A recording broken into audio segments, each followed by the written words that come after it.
We are standing here in front of Jimmy Carter's boyhood home, a home located in the rural black agricultural community called Archery back in his day in the 1930s.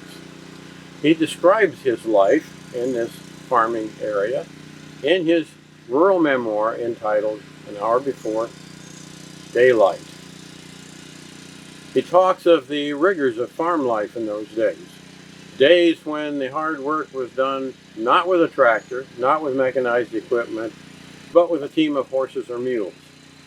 For instance, if a farmer followed a team plowing a field all day, it was estimated that he would have walked about 25 miles by the time that day was over. This is rural Georgia. The soil has a great deal of clay, a great deal of sand, and it makes farming difficult. You had to farm a lot of acres in order to make a good living. Jimmy's father, Earl Carter, bought this farm when it was 360 acres. He also farmed an additional 2,000 acres of leased land. The days were long, the work was hard, the rewards were few. And yet, President Carter looks back longingly upon his boyhood in this little town, in this little house. He speaks of it in a very bucolic sense. This was a time of peace, family solidarity, a time of happiness for him, but all was not roses. He also talks about some of the challenges he faced as a boy. He had a pony named Lady, given to him when he was recovering from measles, for instance.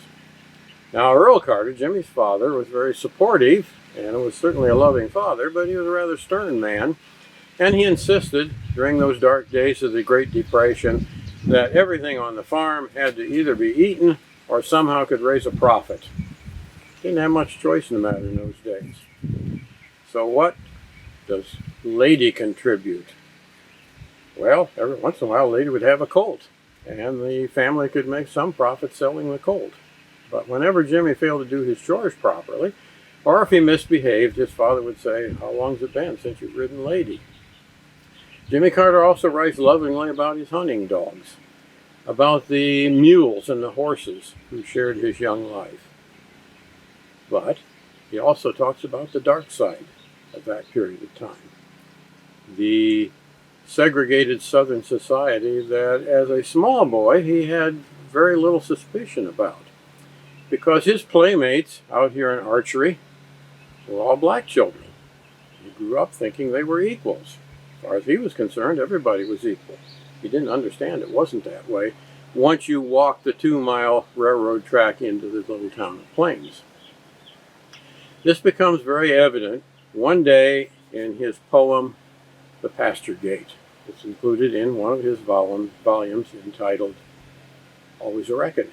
And he talks about the day he and his friends walked up to the gate over there by the mule pasture. And his best friend opened the gate and stood back, letting Jimmy Carter walk through first. At first he was confused. He and his friends were always playing tricks on one another. What could this be about? Maybe they'd put down a tripwire. Maybe he was going to step in something. But then it occurred to him that his friends' parents had told them, "You're not small children anymore. You're of an age where you have to step back for the white young man to go through first."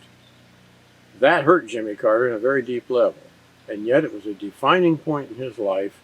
It was a major point in him becoming the man he became, a person who nationally and internationally has combated racism, poverty, torture, human rights violations, and disease wherever they occur.